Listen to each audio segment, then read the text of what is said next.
Showtime. All right. So we got everything set up here. It's been a little while. Took a little break. Had some stuff going on. Tomorrow is my birthday.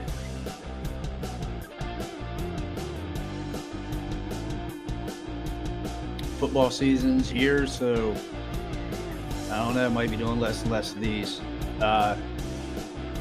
Today we'll be talking Tyler Davis. He went missing out of Columbus. There's a lot of similarities to this to the Brian Schaefer. One thing I forgot to mention about the Brian Schaefer missing case is that one of the theories is a Smiley killer, and this one, same thing, because same area. So what I'm going to do here is, and I eventually will. I think all the missing people I've done have been men. So I will do some women cases. I'm not a sexist pig or anything like that. Chauvinist. There's another word for it. But anywho, this is Tyler Davis. I don't know the age. I'm gonna play a video. This is actually, credit will go to True Crime Garage, and this is an interview they did with his wife at the time, and Brittany, I believe her name is Brittany Davis, and it basically is an interview with her that will fill you into the whole case, and then I might play some videos, and then I might even get into the smiley face stuff because there's that will go into this and Brian Schaefer.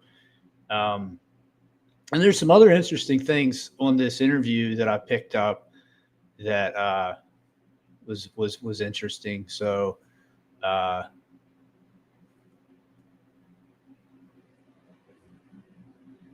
can get to it here. Oh, here it is. Okay, I thought I messed up already. All right, so we'll go ahead and play this. Make this big. Like I said, right here, True Crime Garage. They are from the area. So this is an interview. Go ahead and kind of get going here. Taste here. Let me get through their intro and advertising. Since February 24th, 2019. Here we go. Okay. Husband and father, Tyler Davis, was last seen in Columbus, Ohio. Tyler was a guest at the Hilton Hotel, located at the Easton Town Center. He is Caucasian, 5 foot 10 inches tall, 170 pounds, with brown hair and brown eyes. Tyler has a noticeable birthmark on his right arm.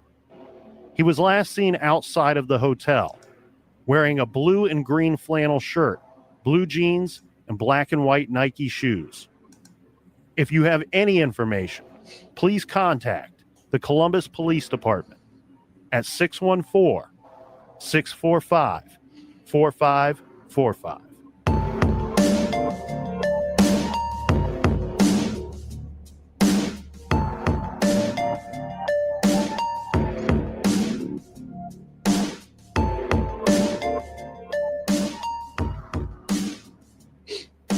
Well, this week, Captain, we have a unique situation. We have the opportunity to speak with a victim. Her name is Brittany Davis, and her husband has been missing since February of this year. We were notified of this pretty early on after his disappearance because we live in the area where he was last seen. Mm-hmm. And we do this kind of thing. This is our gig, as some would call it. But we've been asked to help, and now we are asking everybody else for their help. Please listen to the shows, and we will post Tyler's picture at truecrimegarage.com. Please go there, look at Tyler's picture. Maybe you have some information that could help assist in this investigation. So let's go to the interview with Brittany Davis, Tyler Davis's wife.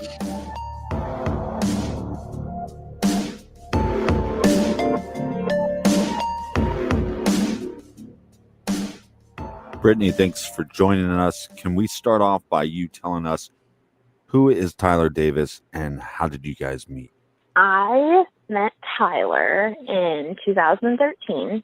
He was actually my boss for a long time. he managed just like a local franchise business that I'd worked at for a while. And I knew him for a couple years, and we were really good friends before we started dating. And so we met in 2013, and we actually didn't get together until like the beginning of 2016. You know, we were really good friends. And then we ended up having Aaron at the end of 2007, or the summer of 2017. And then we got married at the end of 2017. We had just celebrated our first wedding anniversary in November. Now, you and Tyler are not from the Columbus area. Why were you guys going to Easton? And where are you from? Okay, so we actually live in Wilmington, Ohio. We do stuff like, I mean, with a young kid, and, you know, he works a lot. He works usually like 60 hours a week. We don't really do much. Like, we never like go out with our friends or anything like that, you know.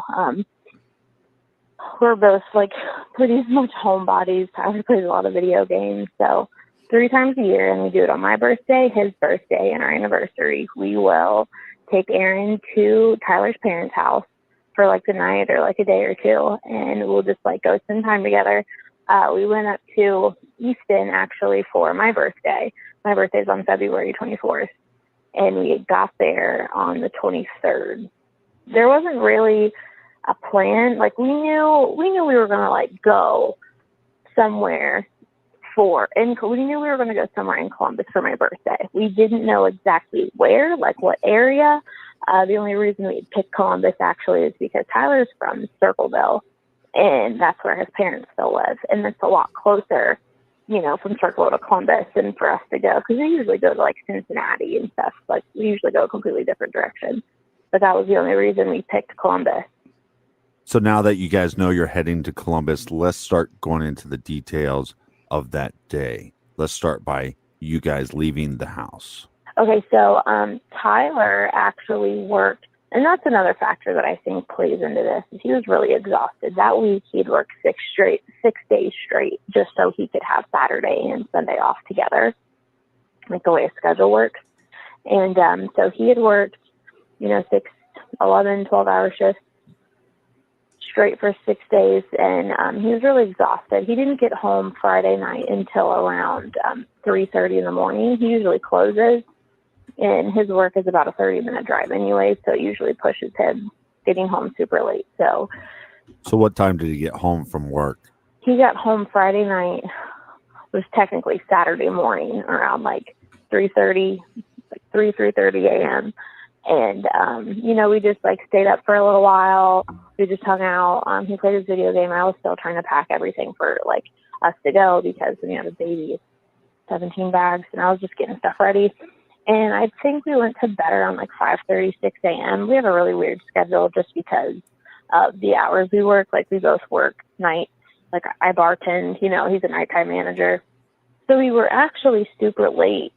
We had overslept. We were supposed to be on Stringtown Road to meet his parents at like noon, and we didn't even wake up until 12:30 on Saturday. So we got like a really late start to the day. We didn't sleep very much. We were super late. Me and Tyler and Aaron left our house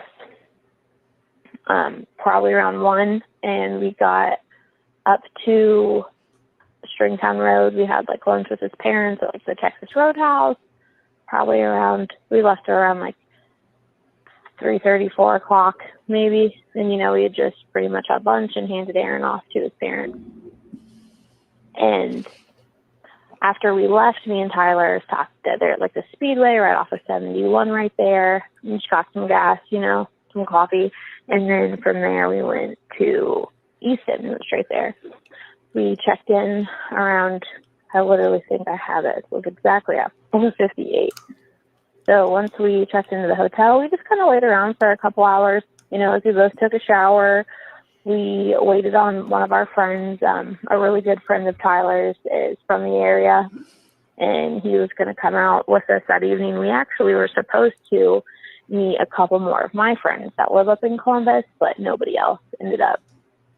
Now, they won't say the friend's name in this.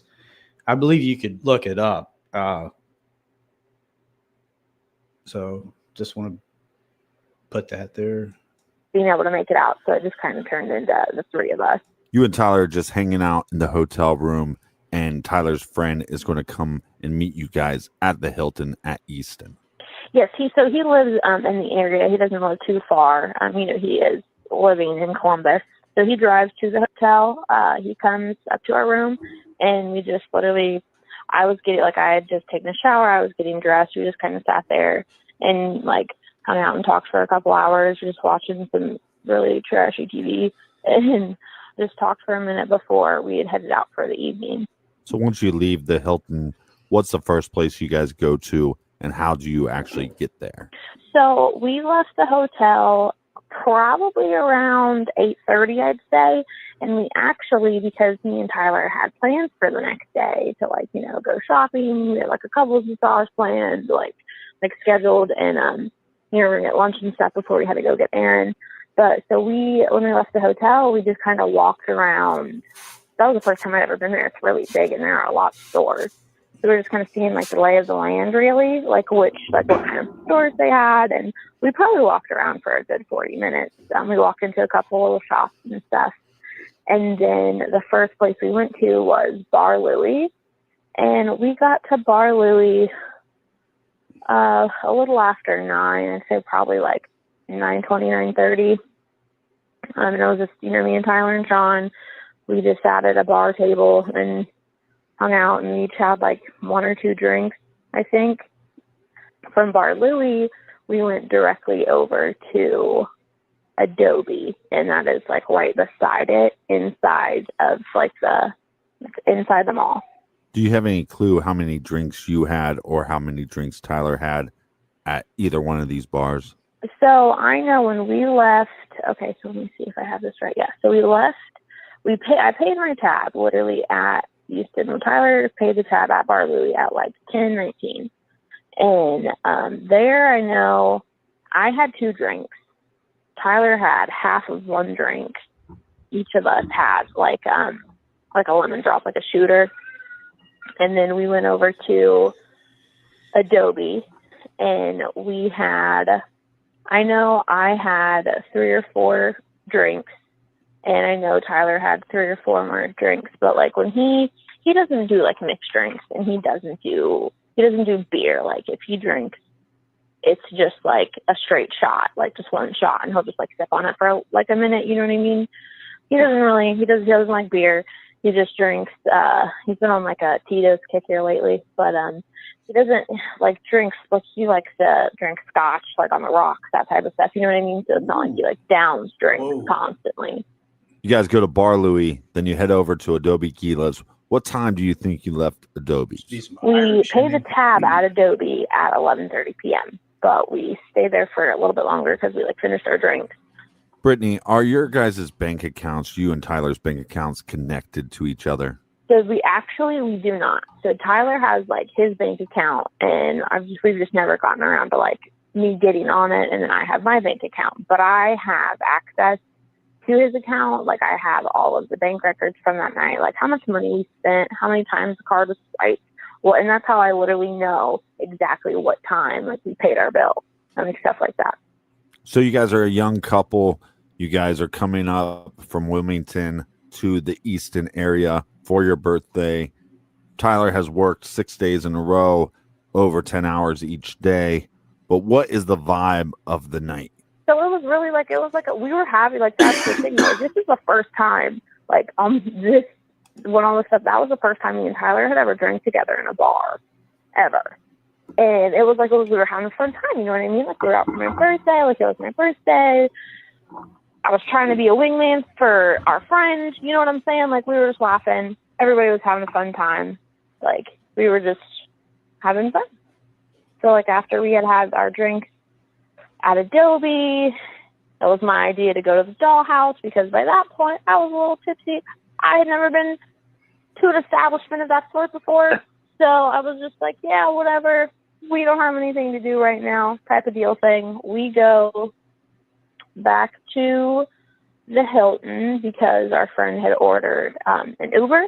It's about a 20-minute drive, I think, 15, 20-minute drive if I'm not mistaken. And me and Tyler walk inside. We use the restroom before we get in the Uber, like at the Hilton. So we get into the Uber and we go to the Dollhouse. And for our listeners that are not from Columbus, the Dollhouse is a gentleman's club. Yes, it is, with a bar. So now you're at the Dollhouse. It's your idea to go there. Tell us what happens at the Dollhouse. Okay, so me and Tyler and our friend, we walk in and we like pay our cover or whatever. We walk up to the bar, we like get a drink, and we're just like sitting there talking. We got to the Dollhouse around 12:45 a.m. and this is like the early morning of February 24th. But this is actually pretty early in the night for you guys because you guys are on a different schedule than most people. Right. A lot of people don't understand because a majority of people have their schedules like 9 to 5, but like when you work nights for literally years, it just you turn into nocturnal. Like literally my son's bedtime is midnight because of the way our schedule's set up, just so Tyler can actually see Aaron and not have to go 4 or 5 days without seeing him just because of the schedule. Does that make sense?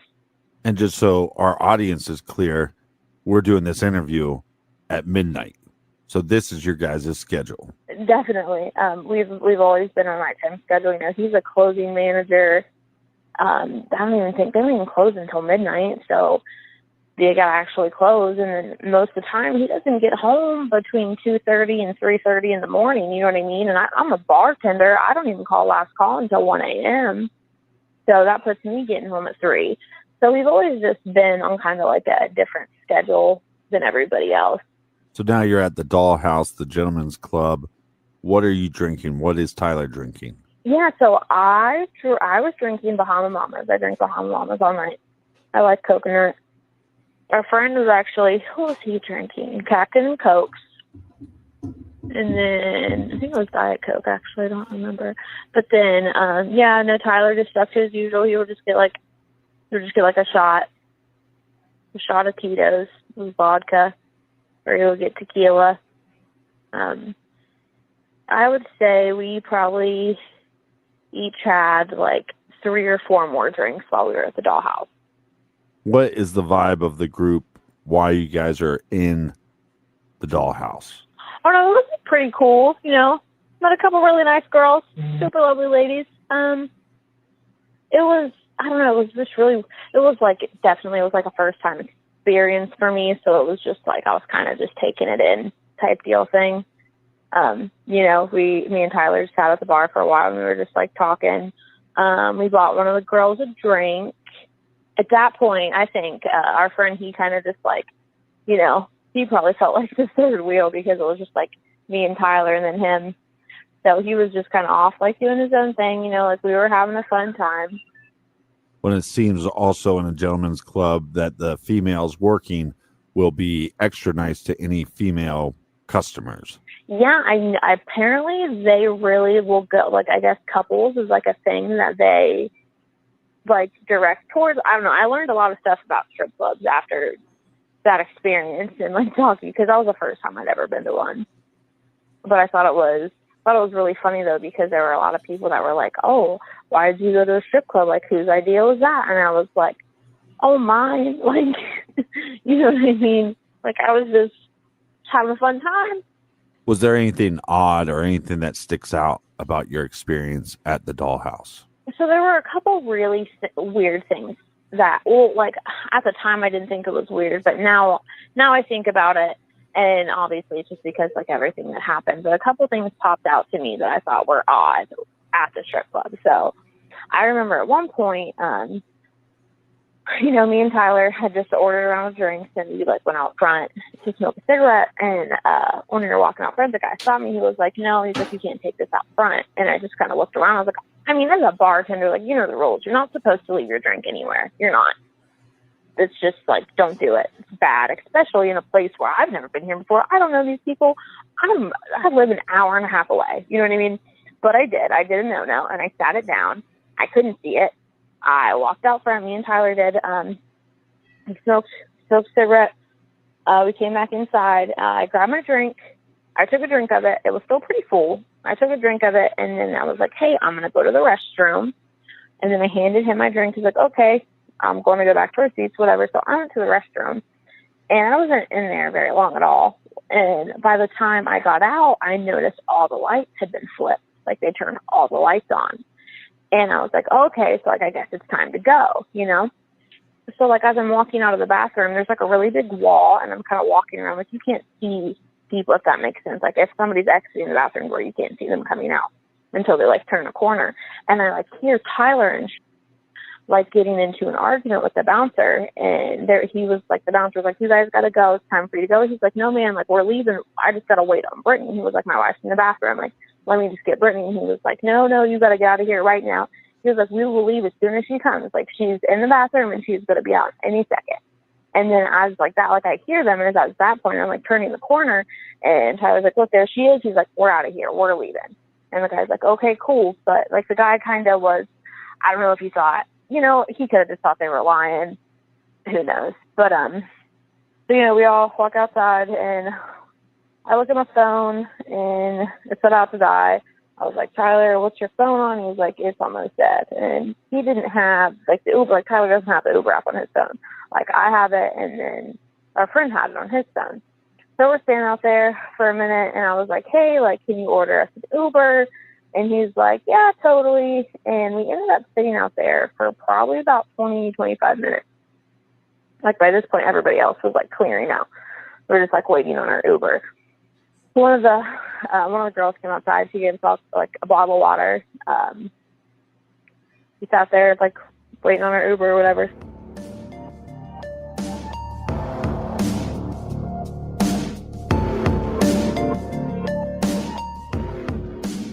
So you're doing a real good job of getting the timeline from Brittany leading up to Tyler going missing.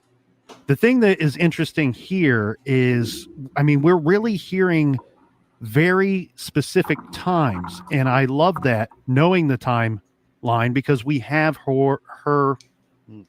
because we have the bank statements that say what time they are leaving these different establishments as they go about their night having a good time. Well, they have the bank statements, plus they have her phone log and Tyler's phone log. And so by collecting all that information, it really gives us more pieces of the puzzle. Yeah, and one thing I should point out here is there is a name that we are kind of removing from this interview as we go along. Right. Because we've been asked to do so. So if you hear what sounds to be a glitch, it's really, we've just had to edit out that name. Like we said before, this story hasn't been covered a lot, but since Brittany has been trying to get interviews with anybody that will listen, and she has a lot of information, she has these timelines. So on one hand, she understands that it makes her seem almost as if she knows too much information and that she is trying to cover something up. But on the other hand, this is somebody that is trying to put as many pieces out there so we get answers. Yeah, so the friend's name we have been asked not to include, and it's just natural speak for Brittany to include his name when telling us about the events of that night. Now, in regards to some of the things that she referenced as being might be strange regarding some of their stops along the way. Right. So the dollhouse is, I wouldn't dare to call that a tough place or a rough place. Mm-hmm. I've been there a couple times and felt very comfortable. I can see how maybe somebody, a first timer or somebody not from the area, they might have thought a few things were strange. But regarding bars in that area and really Columbus as a whole, one thing that I've noticed is that there's no patio.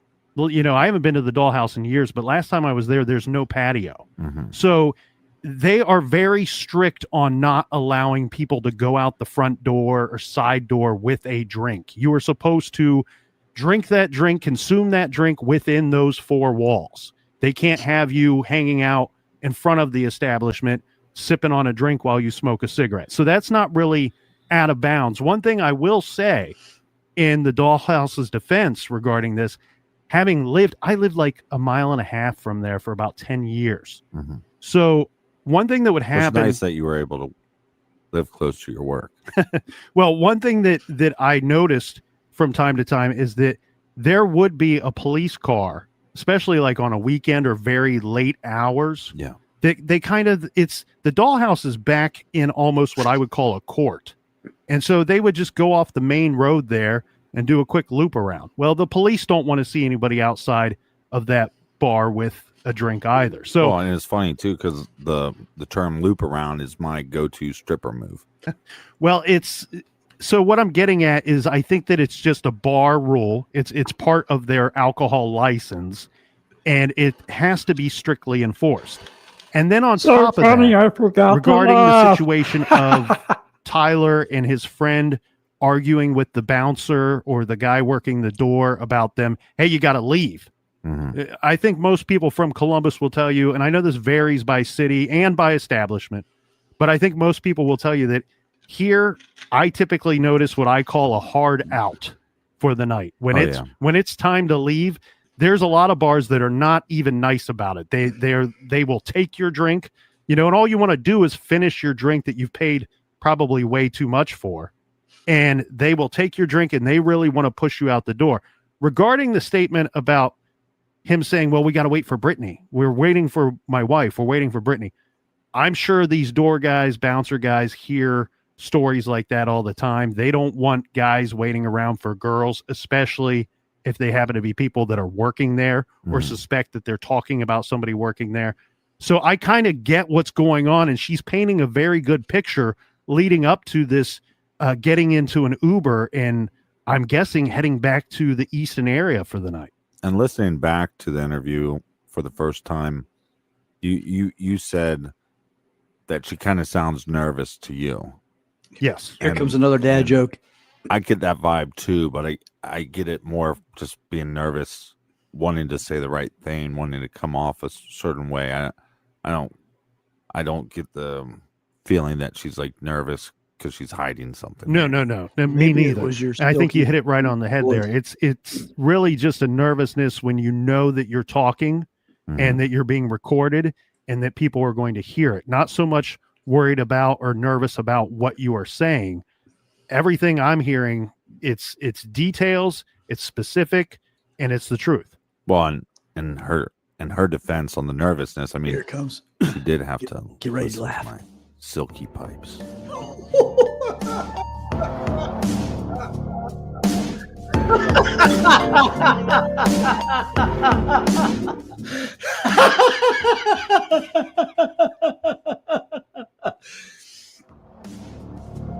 Good one.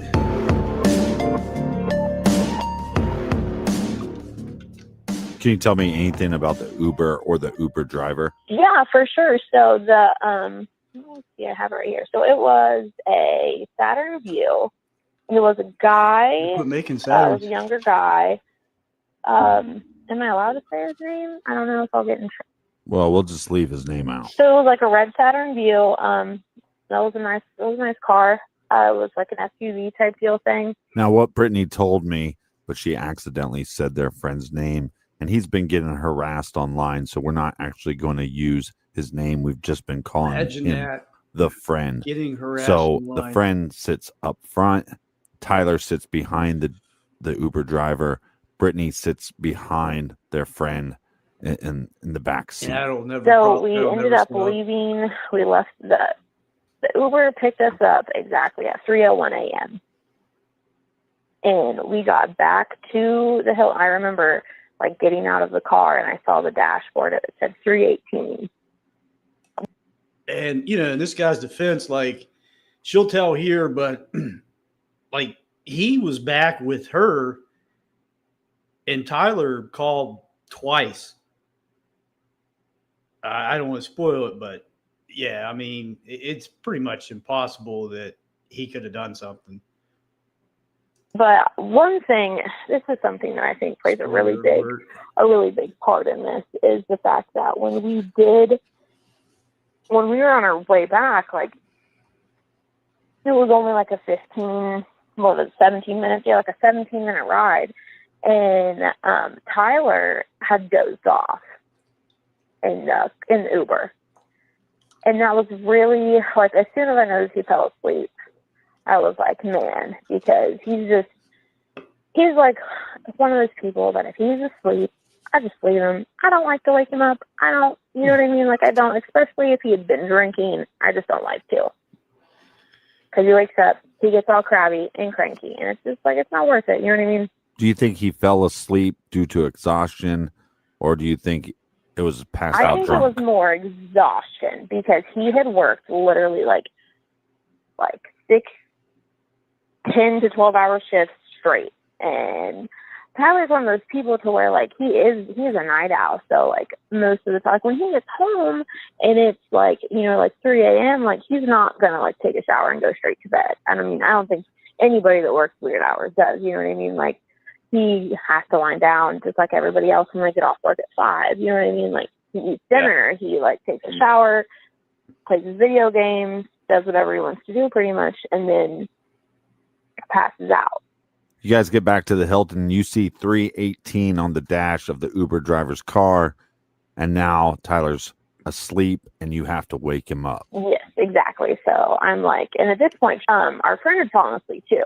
He was passed out too. And I was like, Wore them both man, out. I've never tried to wake him up. So like I hit him on the shoulder and he was like popped up. He's like, what's up? And I'm like, cool. So I got out of the car, I woke up our friend, and I opened the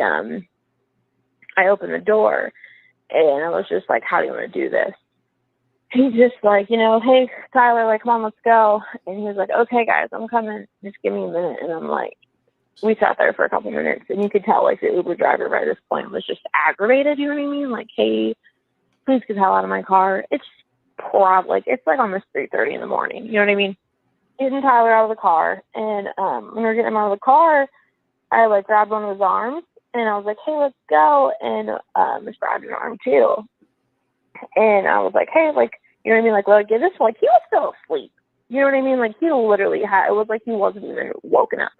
And when he got out of the car, he was like, what the hell, guys? Like, where's our ride going? Like, we're not even where we're supposed to be. And I was like, babe, like, what are you, like, this is our hotel. Like, our hotel's right here. Like, what are you talking about? And he was just like in a cranky mood. Like, he was just pissed off. He was just tired. I don't think that anything that was going on there, like, it was not a good mix. You know what I mean? Like, between, like, the fact that we'd been drinking, the fact that he was exhausted, the fact that we were in an unfamiliar place, like, that was just not a good mixture. So he was pissed off. You know, got out of the Uber, and he was just like, what the hell, guys? We're not where we're supposed to be, blah, blah, blah. And he just gets, like, just shitty, and he walks away. And I'm like, what the shit? Like, where are you going? Like, we're literally supposed to be right here. So I go to follow him, and his friend was like, no, Brittany, it's okay. Like, I got it. I was like, are you sure? And I was like, yeah. He said, yes. Like, don't worry, we'll be right back. And I was like, okay, cool. Well, at that, before he had left the hotel, we had 2 room keys, and we didn't know, like, if our friend didn't know if he was going to end up, like, passing out on the couch in our hotel room or just, like, going home. You know what I mean? And Tyler gave him one of the room keys, and he was like, put this in your wallet just in case we get mixed up, something or other. You know, we have the room until noon, whatever, if you need to sleep on the couch or something. And then Tyler has one in his wallet. Like, don't worry about it. He's like, just go upstairs. We'll be right there. And he took, like, handed me the room key out of his wallet. And I was like, you know, whatever, like, you got it. Cool. So I went upstairs. I wasn't up there for long. I plugged in my phone. My phone was dead. I was just really just trying to call Tyler. Well, you're up in the hotel room at this point, but where is Tyler and his friend? They never, like, Tyler never walked, like, physically, like, we were 5 feet from the door. He never walked inside after we got out of the Uber. Not one time did he step into the doors. He literally, like, got out of the Uber, whatever.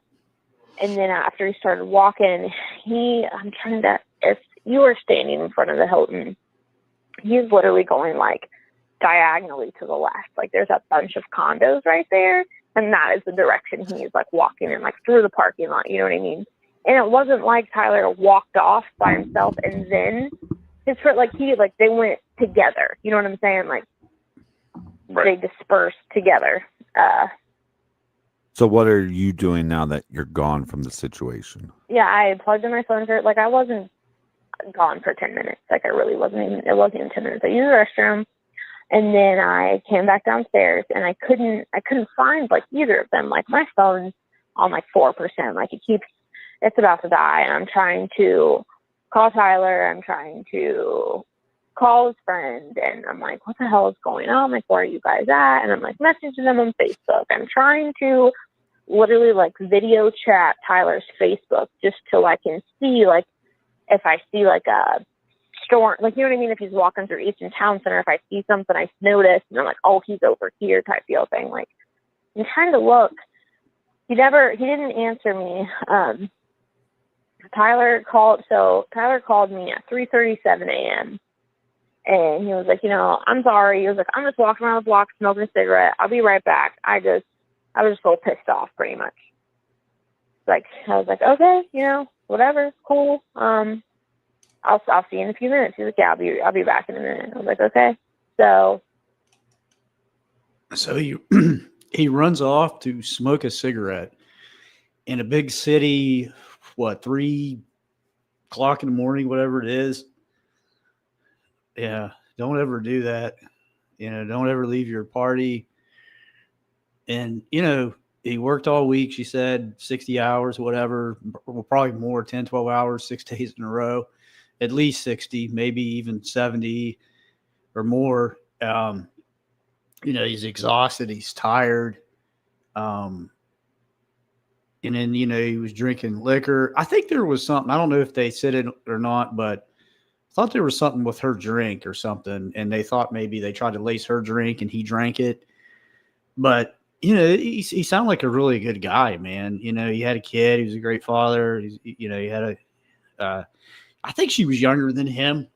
I'm not sure, but for some reason I'm thinking like maybe she was 8 or 10 years younger than him. And it's his wife's birthday. He went to his parents before that. And then I guess both friends were sleeping. And that's important too, because a lot of people had a theory, like maybe, Brittany and the friend were messing around. He woke up and saw something and they got mad and she's telling a different story. That's a theory you hear. And then the guy that ran after him, a lot of people think that, he had something to do with it because he left that night too, when, they pretty much were worried about him being missing and never really got an explanation on why, he had to leave. Cause I think it was like a Friday or Saturday. Now, maybe he had to be at work, and I think he wasn't supposed to be a third wheel. I think like she was supposed to invite some friends for him and they didn't show up. He showed up and I guess she was trying to be like a buffer or a wing girl for him. They went to a strip bar, titty bar, it's called what it is. And, those aren't, they try to say it was a good place.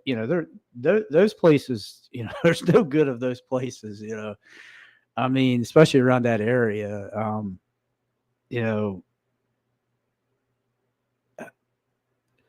This is a weird one. He walks off and he's never seen it again. It reminds you a little bit of Brian Schaefer, but Brian Schaefer went to a bar and was never seen again. And there is footage of somebody running, but she says it's the friend, and their build is the same. They look the same. Their build is the same. And then, she went up to her room, I believe, to charge her phone. And then she believed his phone died too, which is believable. I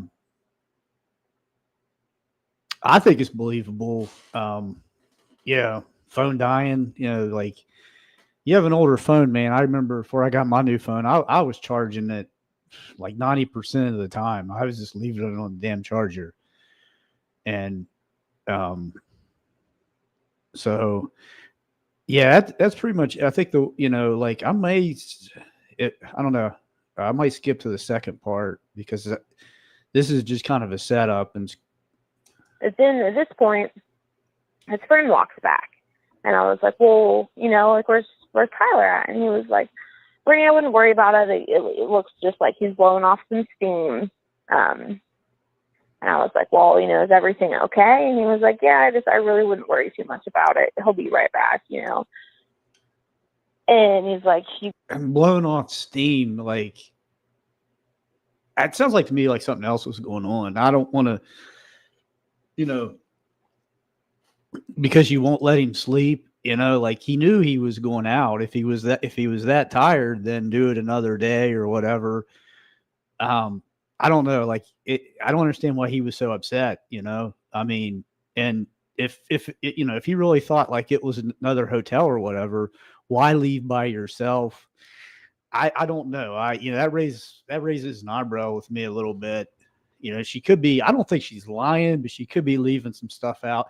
That's what you run into these cases, you know, where people leave some embarrassing things out and then some embarrassing things about like somebody goes missing. They don't want to, you know, they want to paint they don't want to say bad stuff about that person. And that bad stuff could be really important. you can't really get lost here. It's like really like, look at where you're staying. It's the biggest building, blah, blah, blah. And I was like, okay, well. And then me and him kind of like, at this point, I'm freaking out. Like, what's going on? Where's Tyler? Why didn't you follow him? You know what I mean? Like, I'm going crazy. Well, Tyler fell asleep in the car. Tyler doesn't know this area. Tyler seemed a little confused when he got out of the Uber. This caused for a little alarm. Yeah, and that was the biggest thing. Like, if he had been awake that whole entire, like, if he had not fallen asleep in that car, like, I wouldn't. It was just kind of like, I know he was so exhausted, and at the same time, like, I wasn't trying to scream at his friend on the side of the street because it's not like he knew what was going to happen. You know what I mean? Like, I'm sure he's just like, whatever, dude, you're going to walk right back. You know what I'm saying? Like, And it's pretty late. I may have missed it, but did she say how long it took to wake him up? Like, if you're exhausted, I think like it would be hard to get somebody up. Like, I know, like, when I'm tired, good luck getting me up. I don't know if I just pop up right away and then run off like Carl Lewis or somebody or.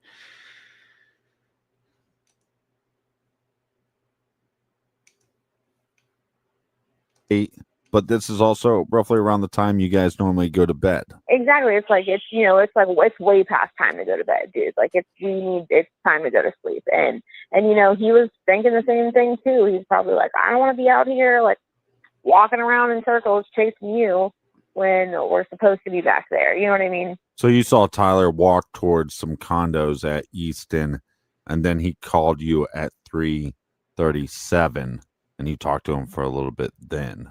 Yeah, he called at 3:37 a.m. and he was just like, he sounded like mad. He was like, I'm sorry. He was like, I'll be right back. You know, I'm just taking a walk. And He was going to say out of something there. all of the, like, Tyler has never, like, you know, even if like we had just gotten into an argument, he never just sleeps and walks out and just starts walking. Like, he doesn't do that. Like, don't So get they me got in an wrong. He argument. might like go out back and smoke a cigarette, reevaluate. You know what I mean? Just like give it a minute.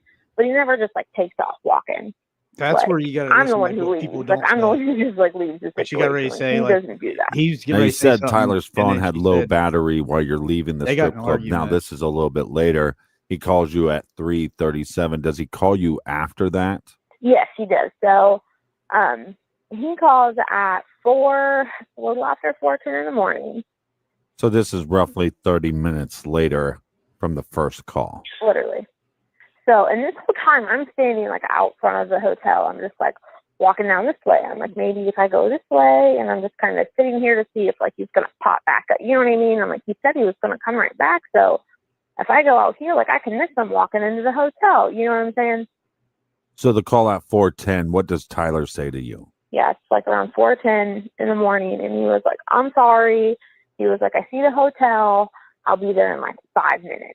And I was like, okay. He was like, I'm walking through the woods. I see the hotel. I'll be there in like 5 minutes. I was like, you're walking through the woods. And a lot of people, when I say that, I have to make sure people know, like, my husband is not an outdoorsy person at all. I'm talking like this man.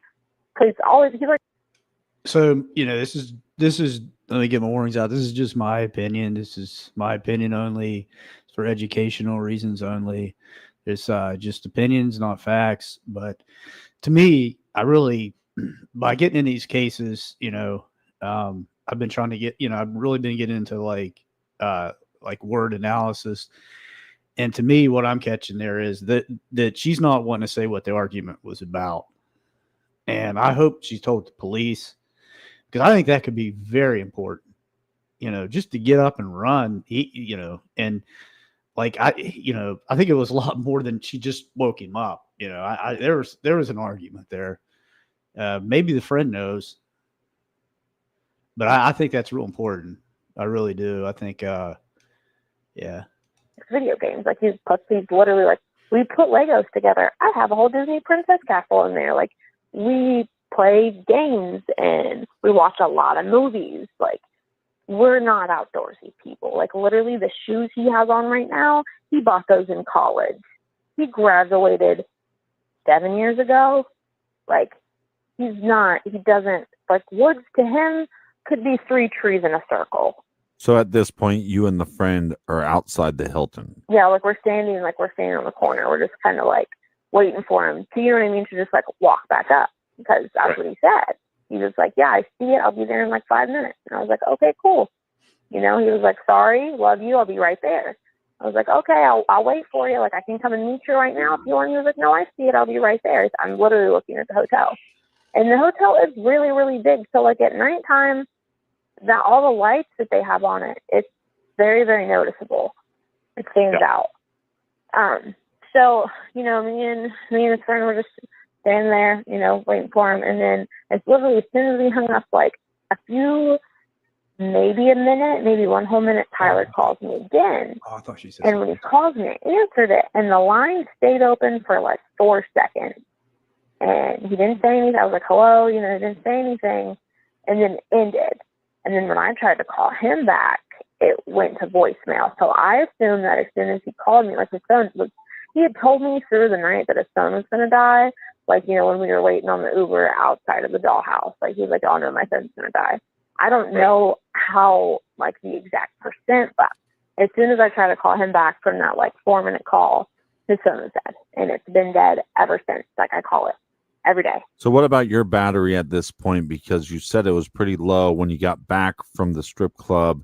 You went up to your room to charge it for maybe 10 minutes. So it's surprising that it's still working at this point. Right. It's on like, it was almost dead. And I was just like still standing out there. And, me and his friend, I'm like, what do I do? We got to go do something. We got to get in the car. We got to go somewhere. We got to go look for him. He's like, Brittany, everything's fine. I really wouldn't worry about it. I'm just like, everything's cool. Like, he's going to walk up any minute. And he actually headed out at that point. So he was like, I'm going to go. And I was like, at this point, I was really frustrated because I am in an area. I don't know where I'm at. Literally. I have no clue where I am. I can't find Tyler. He has. And I wish he would have said why he left, because like that, why would you, I don't know. Unless I had to leave, I would stay around, somebody's, husband walks off and all right, peace later. I got to go. I hopefully I wish that, like they would say why he left, because that looks bad. Everything in his pocket. You know what I mean? Like, he has all of our bank cards, and I'm just sitting there like, what am I supposed to do? Like, who am I supposed to call? Like, I have to call somebody to come and help me because I can't find him. And I'm freaking out, and me and him get into an argument on the street. And I think he really, obviously nobody thinks this is going to happen. You know what I mean? Nobody thinks something like this is going to happen. So I really just think at that point, he was just like, Brittany, it's not a big deal. Like, you know what I mean? Like, he's literally just got off the phone with him. He said he's going to be right back. Like, oh, so she got an don't worry about it. Friend. Go upstairs. He's going to be walking in soon. So good. So you don't have the hotel key that Tyler has. You left, have the one that Tyler gave to his friend. Yes, exactly. So I was like super frustrated. at this point. I was just really scared. I didn't know what to do. You know what I mean? It's like damn near 5 a.m. I didn't know who to call. Like, who? I don't know. Like, I only know a couple people in Columbus, and his friend's one of them. You know what I'm saying? So I'm just like, okay, like, what do I do at this point? My phone's about to die. I go inside, and I plug it in, and I called a really good friend of mine. I called Harley, and I was like freaking out. Like, I don't know what to do. What am I supposed to do? Where do I go? And she's like, Brittany, I think you should calm down and breathe for a minute. It hasn't even been literally 15 minutes since you talked to him. She's like, I think you should calm down, you know, tell me what happened. What did you guys do? Where did you go? So I told her all this stuff, and I was like, I need you to stay on the phone with me while I go look for him, because I don't know where the hell I am. I don't know this area. It's still dark as shit outside.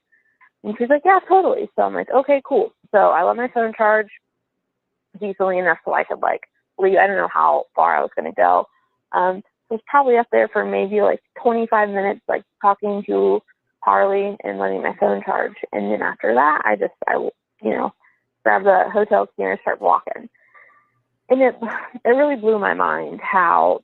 So when I said good that the, you know, her and a friend argued, I thought like they were arguing because he was going to leave. That's what I meant by that. So that place is really busy during the day. Like, there's a lot of traffic. And I mean, I understand 270's right there, but that whole place is so busy during the day. But at nighttime, I'm talking at like, this is like almost 5 a.m. At this time, it's like nobody's there. So your call shows that he calls at 4:10. damn. You talk, get off the phone. He What calls time it right is? back. Weird now. That's the 4-second call. You think his phone went dead. At some point, you call back, and Tyler's not answering because it's going straight to voicemail. So signs that his phone is dead. Oh yeah. So so as soon as you know, we talked at 4:10, we got off the phone, and then I wouldn't say immediately, but pretty like a minute. It was not long. He called me back again, and that was when there was like the 4 seconds. And then I called him directly back after the line ended. You know, with like whoever, I hit a button. I don't know. I called him directly back, and it went straight to voicemail then. And then the next call that you made is to your friend Harley. Yeah, so I called Harley, and she stayed on the phone with me while I let it charge for a minute, and then I just started walking. And like, it's pretty well lit at nighttime. And at this point, like, I didn't even walk into the town center because I saw him go off in this direction. So that was the direction I started walking to. You know what I mean? So I'm like walking down like the main drag at first, and then I'm still talking to her, and I walked down a couple of the streets that's like, I was just walking, and there were a couple spots that I hit that it got, like, there were no more street lights, that there were no more, because I had walked so far down, like it was just black. And at that point, I turned around because I was by myself. So what happens next? I look at my phone, and my phone's on the bed, and I'm like a mile.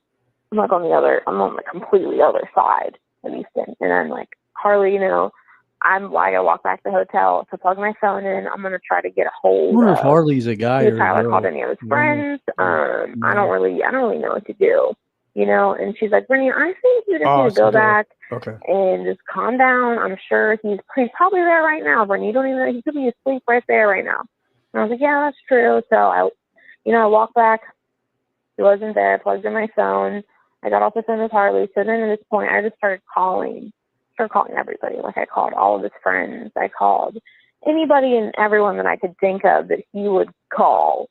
You know what I mean? Did Tyler get a hold of anybody? Did Tyler try to contact anybody? And nobody talked to him. So then one of Tyler's really good friends, one of our good friends, his name's Adam. He was our roommate for a couple years in Wilmington. And right before I had Aaron, he actually got a new job, and him and his fiance moved up to Columbus. So I called Adam, and I was like, look, this is the situation. Like, can you help me? Like, I don't know what to do. Like, where do I go? You know what I mean? And he was like, no, I'll be there in 10 minutes, 10, 15 minutes. And I was like, cool.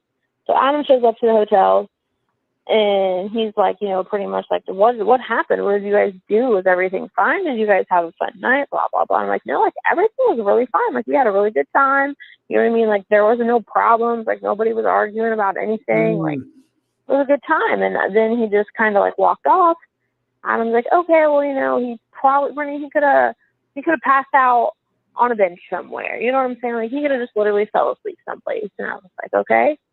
And so let's be clear with the audience about the confrontation. This is when the Uber driver is dropping you off and Tyler is asleep and seems a little confused. Yeah, that's what it was. Like he was just like still literally asleep in the back of the car.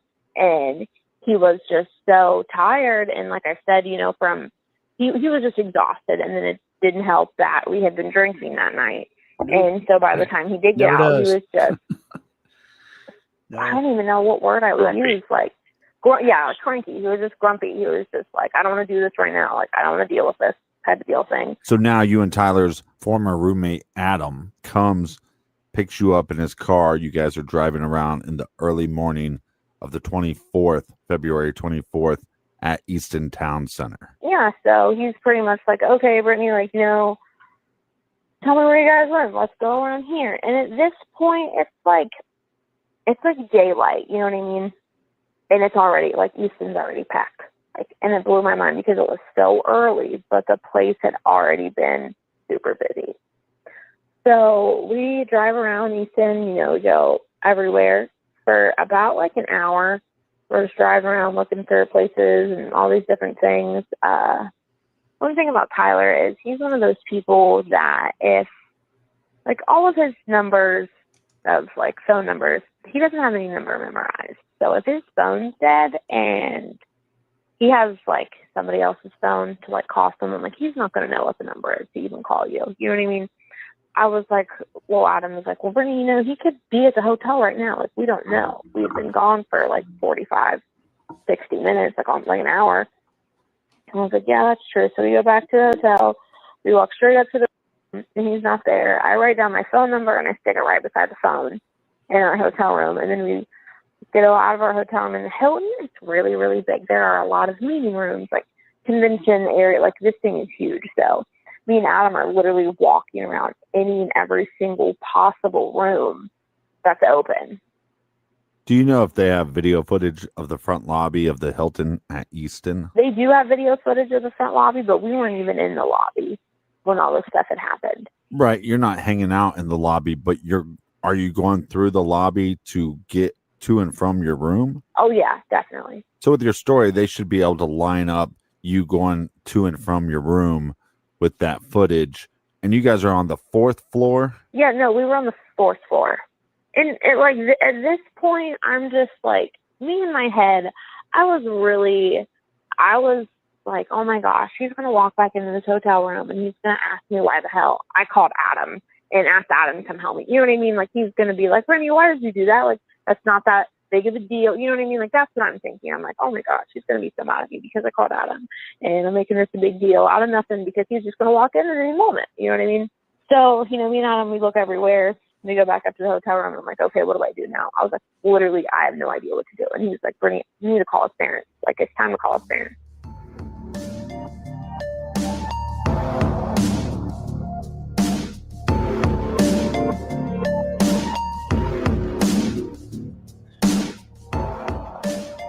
Okay, a couple of things here, Captain. Now, you did this interview, and you've done a great job doing it. But I have a couple questions for you, okay? Mm-hmm. So, one, provided the description given to us about what Tyler was last wearing. So we have a flannel shirt, blue jeans, black and white Nike shoes, and as Brittany says, these shoes are probably pretty old by this time. Right. 7 years old or so. Yeah, I'm looking at the weather report for the 24th of February. I'm seeing a temperature of like 29 degrees around the time that he's last seen. He's not dressed for that. It is one thing that kind of jumps off the page immediately to me, that I don't know how long somebody would want to venture out on their own walking around in that kind of temperature. But at the same point, we do all know people that don't seem to, I got a couple buddies, they never get cold. Right. Like the dudes that wear shorts when it's wintertime. So we don't know if Tyler was that kind of person or is that kind of person, but it seems awfully cold for me out walking around at that time. I'm not going to lie. The other strange thing here too, to me, is the friend leaving. Yeah. Yeah, very strange. So correct me if I'm wrong, but the way that I'm hearing this, Yeah, I mean, I was just thinking that like he could have waited for the other friends to show up. I mean, he like he better had an emergency or something where he had to be somewhere else, and I can't imagine, and that'd been a good question to ask too, guys. yes, is that by this point, there's been 3 phone calls, one at 3:37, one at 4:10, and then a third call that takes place very shortly after the 4:10 a.m. call. And possibly more that have been missed. I haven't seen a call log, but because we also have the call at 4:10 where she actually talks to him, and then another call at 4:11. That's the 4-second call where he doesn't say anything. Phone gets cut off. She claims that then she calls back, so 4:12, and that's when his phone starts going right to voicemail, assuming that the phone is dead at that point. So what I would say there is at 4:11 a.m. he's officially missing in my mind. Yeah, but here's what's weird is part of me goes, well, maybe his friend is just tired at this point. I mean, it's 4:00. That's Go pretty sleep late in a for hotel somebody room. that's on a normal schedule. And Yeah. I don't know what the friend's schedule is, but let's just assume that it's normal. So that's pretty late. At this point, he might just be tired of the charade. But No, I get it, but Brittany's been very specific so far and very detailed in a lot of the answers. And what I almost expected to hear when his friend checked out, I expected there to be some kind of almost a confrontation between the two of them where there's, I can't be here all night long. I can't just keep waiting around in front. You know what I mean? Some kind of I think back she and kinda- forth. I think she kind of talks about that a little bit. Okay. Yeah, But she said they argued. Again, that's a little unclear. I mean, Yeah, she's leaving there's stuff a lot out, of I think, information that I Something- think that she's trying to process. Mhm. And with talking to her, one of the things that she said multiple times is that there's all these pieces of the puzzle that she keeps going over and over in her head and trying to. It's just like the scene at the strip club. Tyler finishes my drink. Was there something in the drink? And that's something she didn't think about. It'd be nice to interview the friend that left too. Get his version of it. But I think he's pretty much being quiet. For weeks, Mhm. but she's trying to put together these pieces of the puzzle. But I do find it very strange. I mean, if my friend,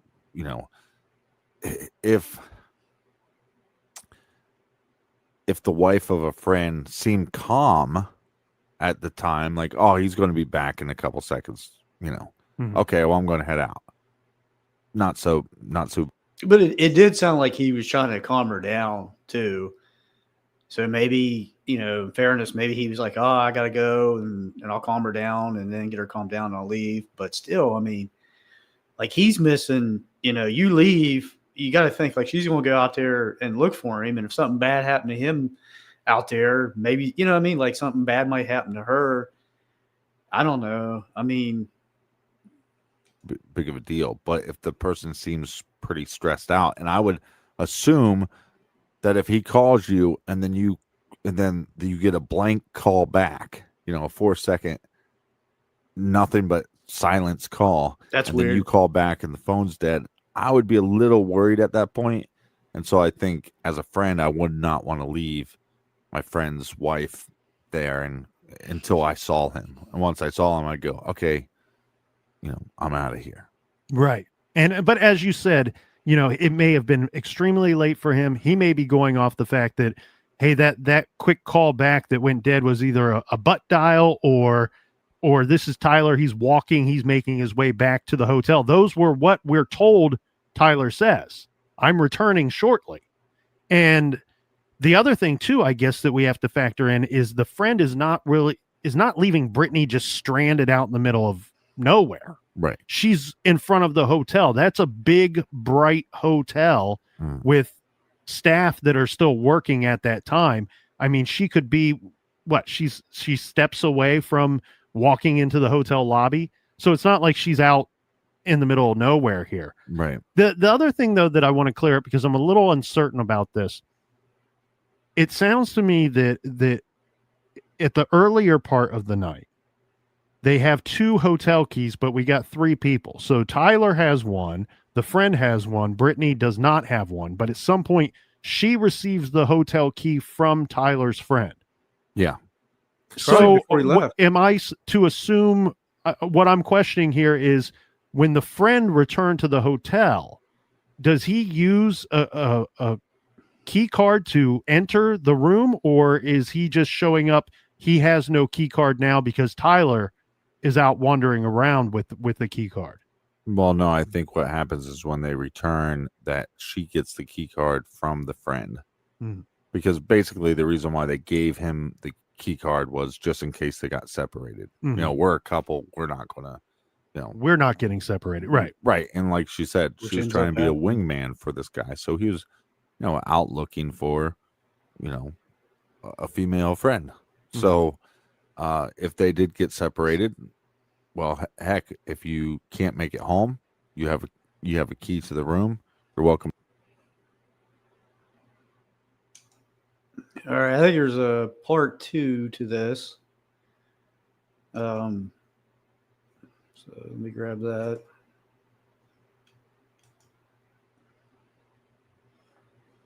And there's somebody, I think her name's Truth and Transparency. She did like a walkthrough. Hey, everybody. Ted Danson here to tell you about my podcast with my longtime friend and sometimes co-host Woody Harrelson. It's called Where Everybody Knows Your Name, and we're back for another season. Company shirts. Situation. You have to check out of here in an hour and a half. So let's go back It's to 10:30 in the morning. You don't know what to do, and it's serious, and you need to call Tyler's parents. I'm not trying to worry anybody. Like, that was the one thing that I was terrified to do. I was like, I can't call his mom.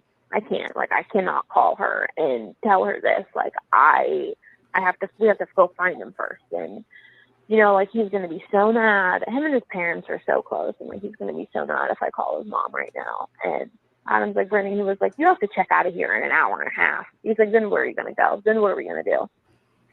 So I sat down and I called Rhonda. And I was like, this is a situation. I don't know what to do. And she was like, okay, calm down. I'm sure everything's fine, And at this point, I had already called Franklin County Jail. I had already called all the hospitals. I had already called, you know what I mean? Like, I'm thinking all options. Maybe he got a public intox. Maybe he's in jail somewhere. You know what I mean? Maybe he hurt himself and somebody took him to the hospital. I'm like looking at any of these different things to try to, I don't know, like make some sense of this really. So I tell Rhonda and she's like, okay, don't freak out yet. She asked me if I had called all the jails and asked me if I'd call all the hospitals and all that stuff. And I was like, yeah. And she's like, okay, well, Kevin's on his way. He's on his way right now and we're going to figure it out. And I was like, okay. So it took Kevin probably about 45 minutes to get there. So after I got off the phone with her, Adam's like, well, let's go drive around again. Let's go see if we can see something else. There's another street that I wanted to look at or something. I don't know. So we get back in the car and me and Adam drive around again. So Kevin gets there and, he's like, what happened? Like, what did you guys do? Blah, blah, blah. I told him everything, the story. And he was like, okay. And he was like, I'm going to go find him. And he just starts walking. And I was like, okay. And this man literally probably walked 30 miles. He didn't leave till it was dark. He went through every single patch of those woods on foot that day by himself. So now that you contacted his parents, when do you contact the police? So Rhonda calls me right after Kevin gets there, and she's like, Brittany, it's like we're going to have to file a missing persons report right now. And I just like, no, like, I'm sure he's going to shoot us, like, Brittany. And it was just like, right when she told me that, it got really real, really. Like, I knew it was real because I was already like sick worried, but then it was just like a whole other level. You know what I mean? Like, I was already terrified, and now I have to like. So when did you call them? I called them around I don't know, like 11:30. They actually weren't even there until 12:30. I met them in the parking lot of the Hilton, and I gave the officer my, I told him everything. I said, this is what he was wearing. This is what, last time I seen him, last time I talked to him. And literally the first thing this man says to me is, well, your husband, he's not elderly and he's not a minor. So as far as I'm concerned, a 29-year-old man can leave on his own accord. Well, technically, that's the law. Yeah, no, it is the law. But it's like, I feel like, and even since I've been going through this, there are so many, when it comes to missing people, it is such like a broad area. Like there's not really a place to start. Like they literally are like, well, 72 hours, we'll let you know, type deal thing. And I was like, are you kidding me? Well, in the missing persons unit, there's 8 detectives. They did roughly 8,000 cases last year.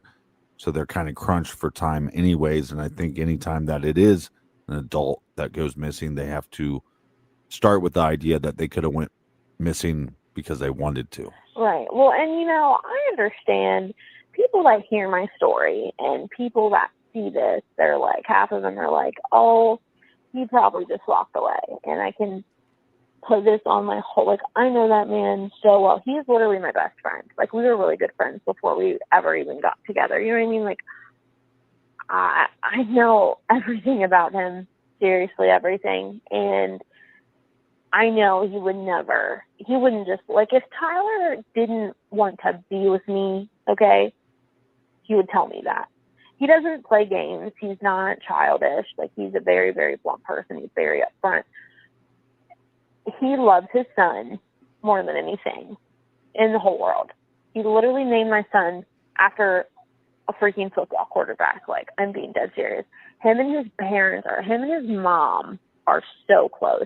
I've never seen a relationship between like a son and a mother like that before in my life. So even if he left you and didn't tell you, he would still be contacting his mother. Oh, definitely. Like, you take me and my son, like, you take us completely out of this equation, he would not do this to his mom or his dad, but not his mom, not his family, like, not his friends. He's with his job alone, he has so many responsibilities. He would never miss a day of work. I'm talking like he has never missed a day of work. How was the first conversation with law enforcement? It was not good. I filed a police report. He had got it in the system around 1 p.m. And, me and Adam, we still drove around and we were looking in all these places, and we'd met up with Kevin a couple times, and it was about 5, and Kevin's like, Brittany, I think you need to go get Aaron. I think you need to go back to the house and get Aaron. And I was like, I can't leave him up here by himself. You know what I mean? I can't leave him. But I had to, I needed to go get my son. And so I did. So Adam took me back to my in-laws' house in Circleville. I had literally just got there. So this was probably around 5, 6 o'clock. And the detective called me, and he wasn't very nice. But at the same time, it's I understand that your job is not to be nice to me. You know what I mean? Your job is to find my husband. That's what your duty is. It's not to call me 27 times a day to tell me what you've heard and what you haven't heard. It's not to, you know what I mean? Your job is to find my husband. So, but now I know this, literally 46 days later, I know this, but that day when he called me, this is super new. I didn't go to sleep. I still hadn't been in bed at this time. Have you been trying to call Tyler's phone? Oh yeah, I was calling it all day. The cops did a pretty extensive search from what I've heard. When did that search take place? Technically, he went missing on the 24th. They didn't do their first search until Tuesday. They're telling me they've been doing everything. Yeah, when I talked to detectives, they explained to me the search, and it seemed very extensive.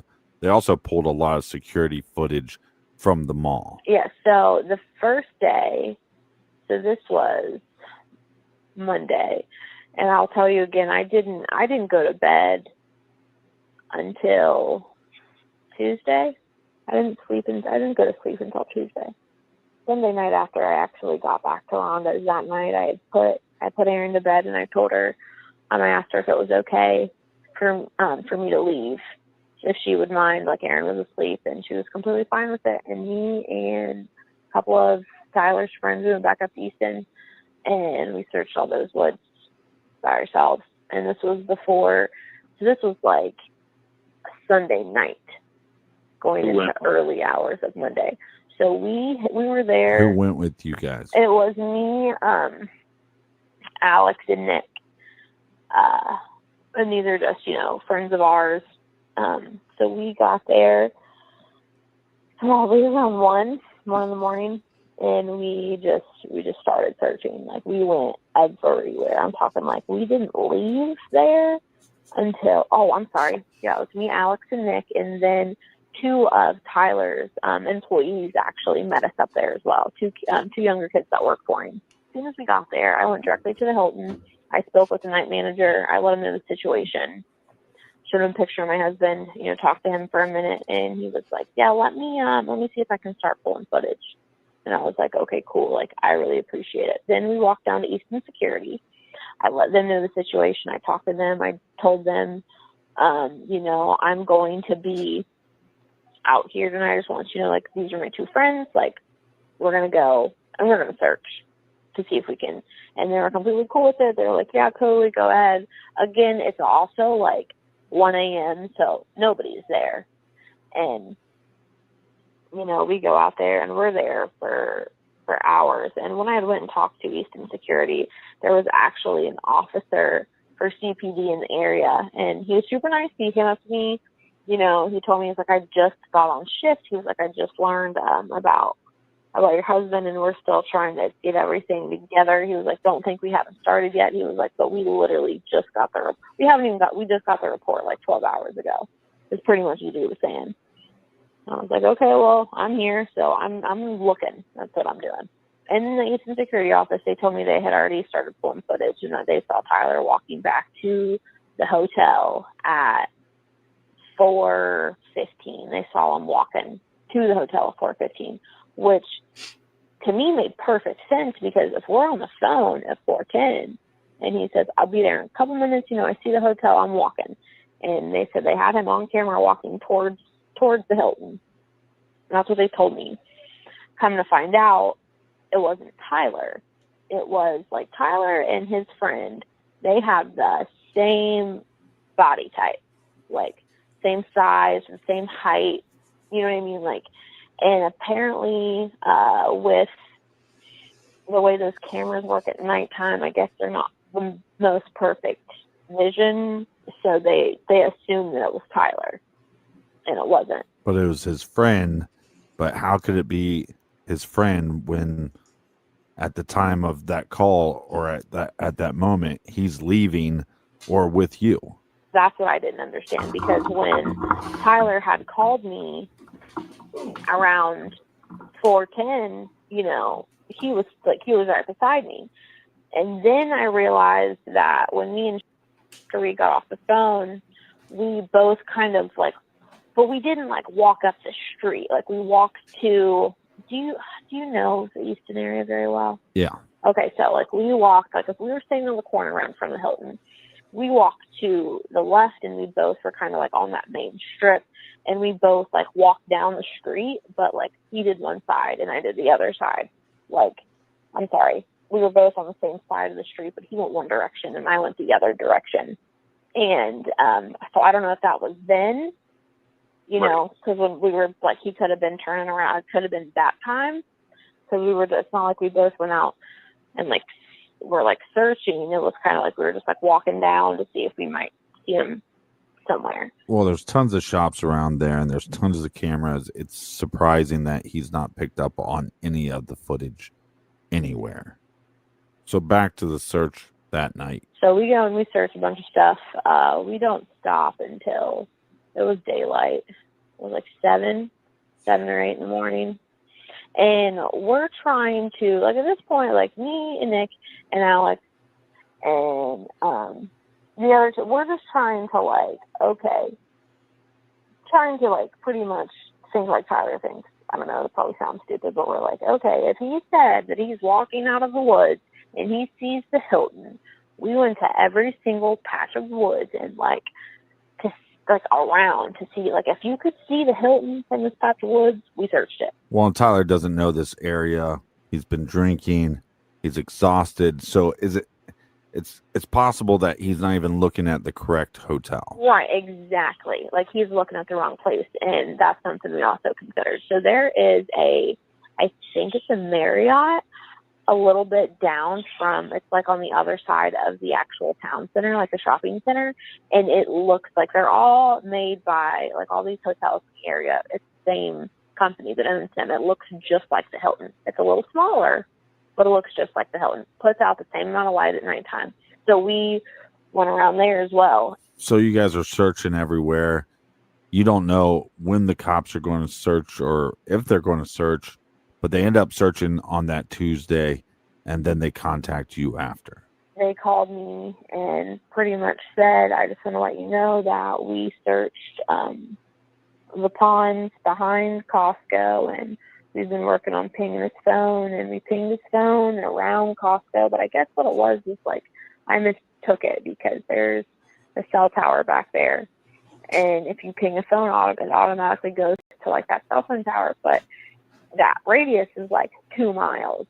So the phone could be anywhere in that 2 miles. It doesn't necessarily have to be like at the tower. So they subpoenaed his phone records. They subpoenaed his phone records. Like they still don't have them, and it's like over a month ago. It was like all the beginning of March. Have they subpoenaed your phone records yet? Not that I know of, but I mean, I've been more than welcome to like, here's my cell phone. You can look through it, do whatever you need to do to it, type deal thing. Have you thought about taking screenshots of your call log? I went to like because I have Verizon, so I got on like my Verizon, and we did this with Tyler, because Tyler's on a phone plan with his parents, and I'm on one with mine. So I literally got on mine and I took a picture of my call log and I sent it to the detectives, and then I did the same thing for Tyler. So I was like, this is like, I know it's not everything you need, but this is what I can give you as of right now. This was like Monday, I think.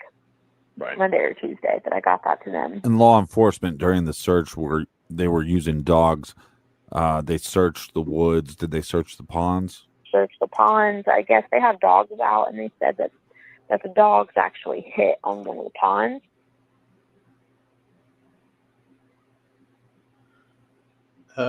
Yeah, I'm gonna go ahead and where's it at?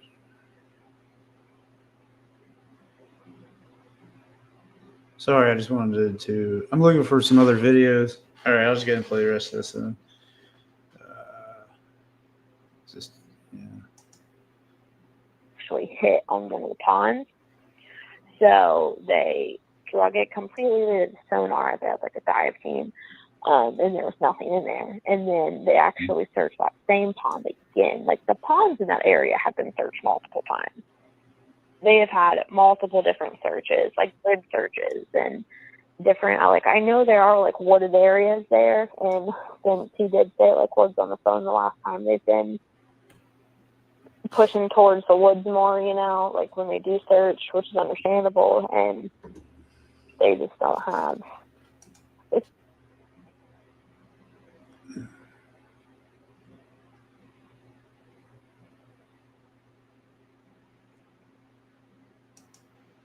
These door guys, bouncer guys here.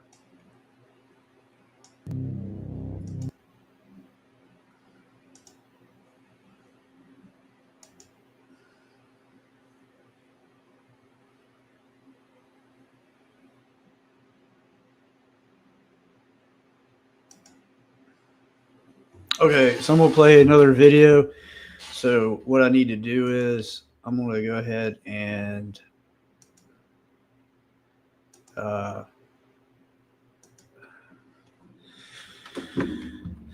give credit to this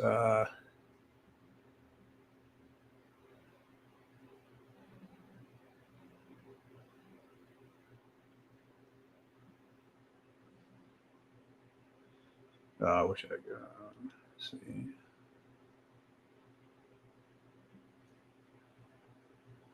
No, it's not.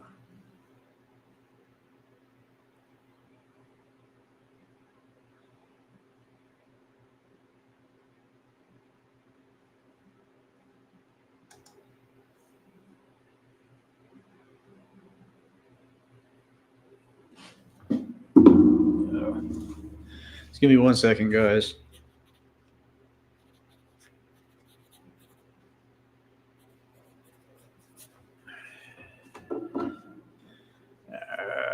All right.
So yeah, I was gonna wrap that up. I think they're kind of getting into, the end part of what's going on. I'm gonna post this video. I'm gonna take the volume off of it because I don't want to get struck. And Cheese does a good job. I just totally misspelled that. There. Yeah, there it is. No.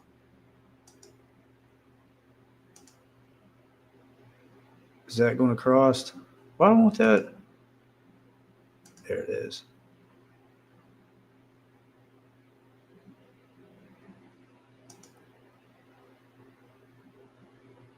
All right, so let's go ahead and show this video. So I want to, that's how I should have done it before, because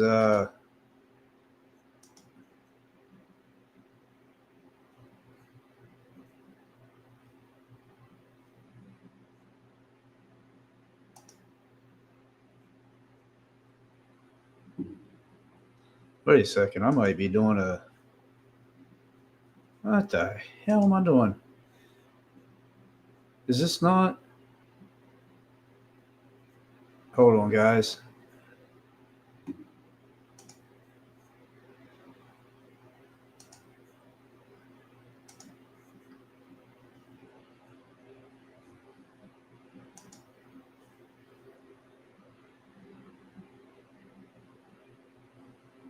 That is where Brittany, the wife of Tyler, spoke out and did a.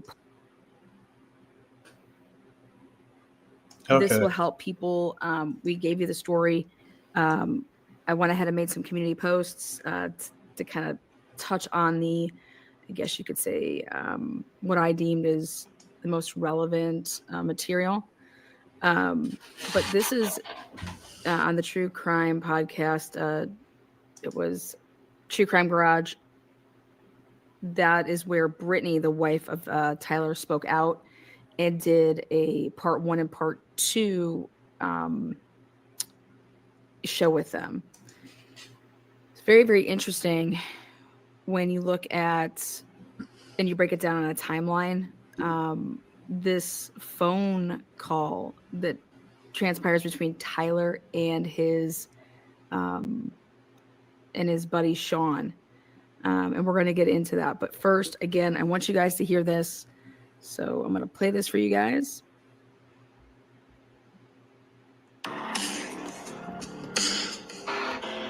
Police are seeking information on a man missing since February 24th, 2019.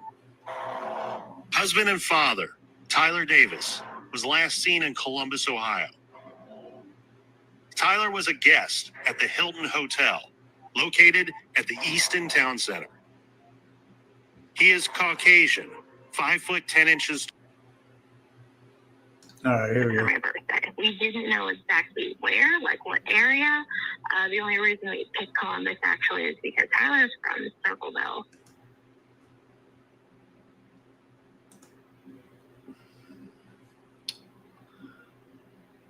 So, oh man, let me, that's weird. So I guess this is like the parking lot of,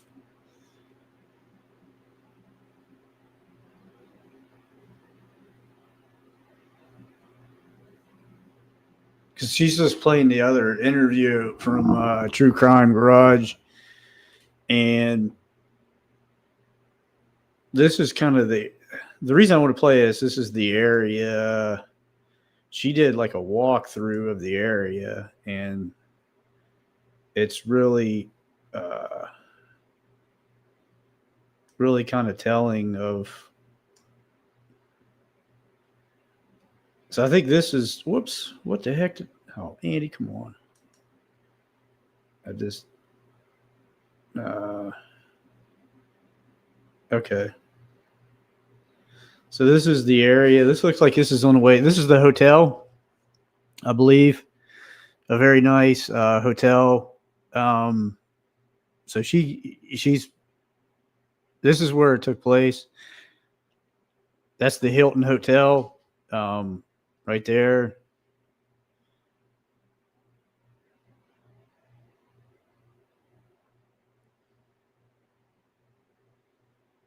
And as you can see, it's downtown.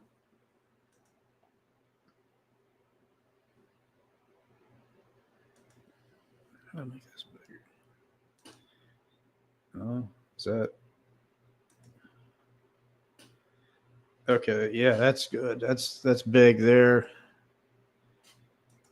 So what's going on now?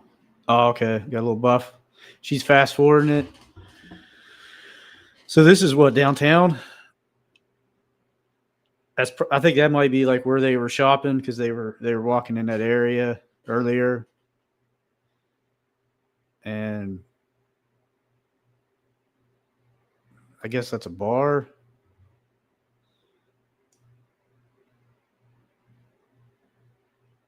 Okay.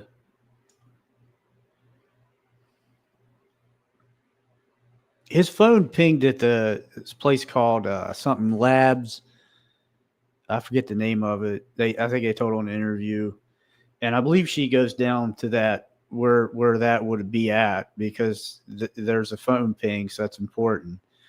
So it looks like, yeah, he would be walking in this area. That's where she's pointing. I believe that's where that Labs place is. Let me see. She might even be talking about it. I wouldn't dare to call that a tough place or a rough place. I've been there a couple times and felt very comfortable.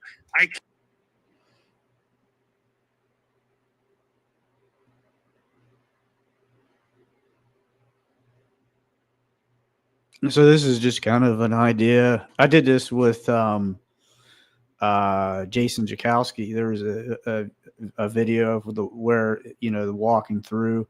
I might go back and do one with Brian Schaefer, because I know someone did, like, they walk inside the bar, but it was years later. But gives you a general idea.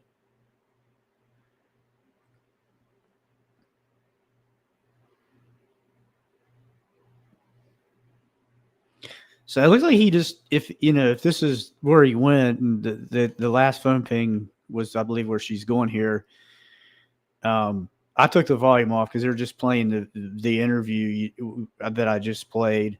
And once again, this is truth and transparency content that I'm going over here. So please don't strike me. But she did a really good job here. Yeah, it looks like she's fast forwarding to give you an idea, I guess, where he'd be walking at. I watched this before. Now here, I think this is interesting too. This is coming up onto a little wooded area, and I believe that she might even show the pond that got drained.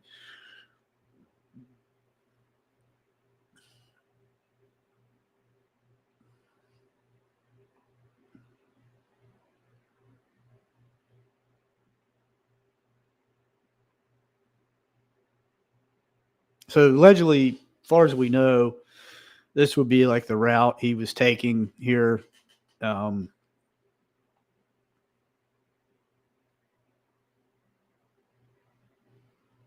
of course, it would be dark, 3, 4 in the morning.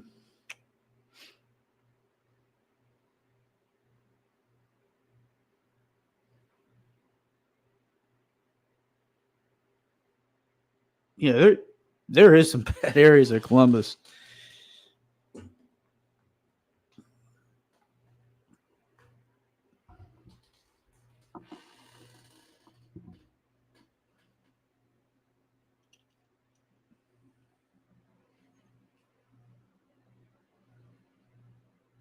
Let's see, maybe she's talking about the area here. Bit more just being nervous, wanting to say the right thing, wanting to come off a certain way. I don't get the feeling that she's like nervous because she's hiding something. Yeah. It's your crime garage. I thought she did one where she was narrating where she was walking through.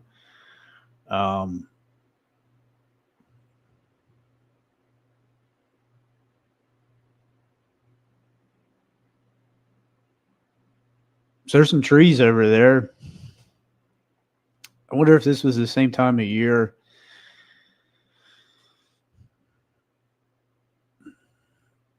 So let me see if I can find another. I thought she did another video where she narrated. This is where she's showing the video, but she's not narrating. Yeah, I mean, I guess it gives you kind of a general area. Let me see here. I'm just gonna kind of. Yeah, that's the hotel.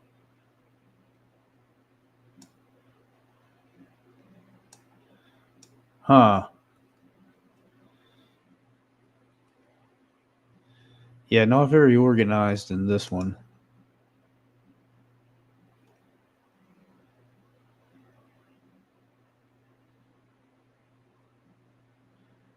I'm just looking to see if I can find.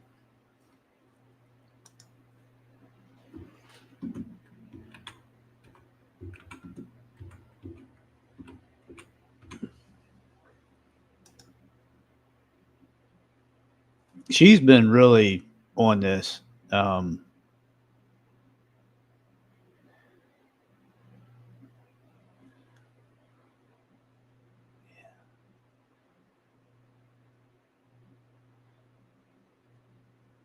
She even played a press conference that they had. Actually, I think I might just go ahead and play this one.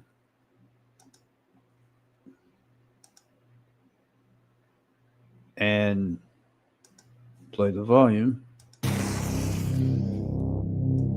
Hello and welcome to Truth and Transparency.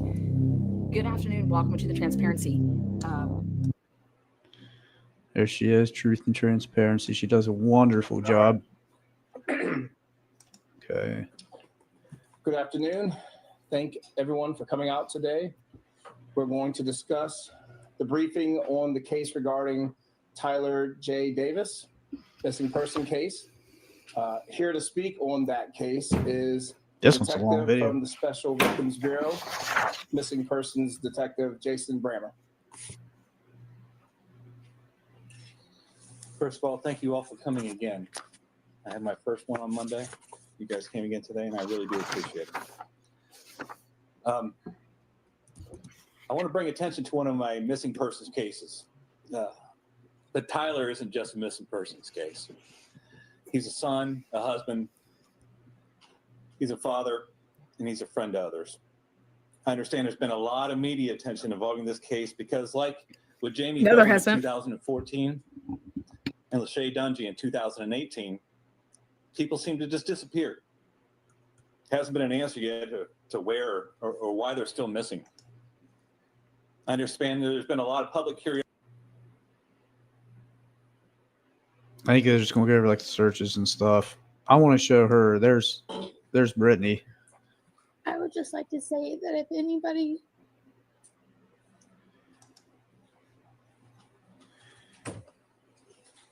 I has mean, any information on what happened to Tyler or where he can be, to please come forward. It's been a really long time and our family deserves answers.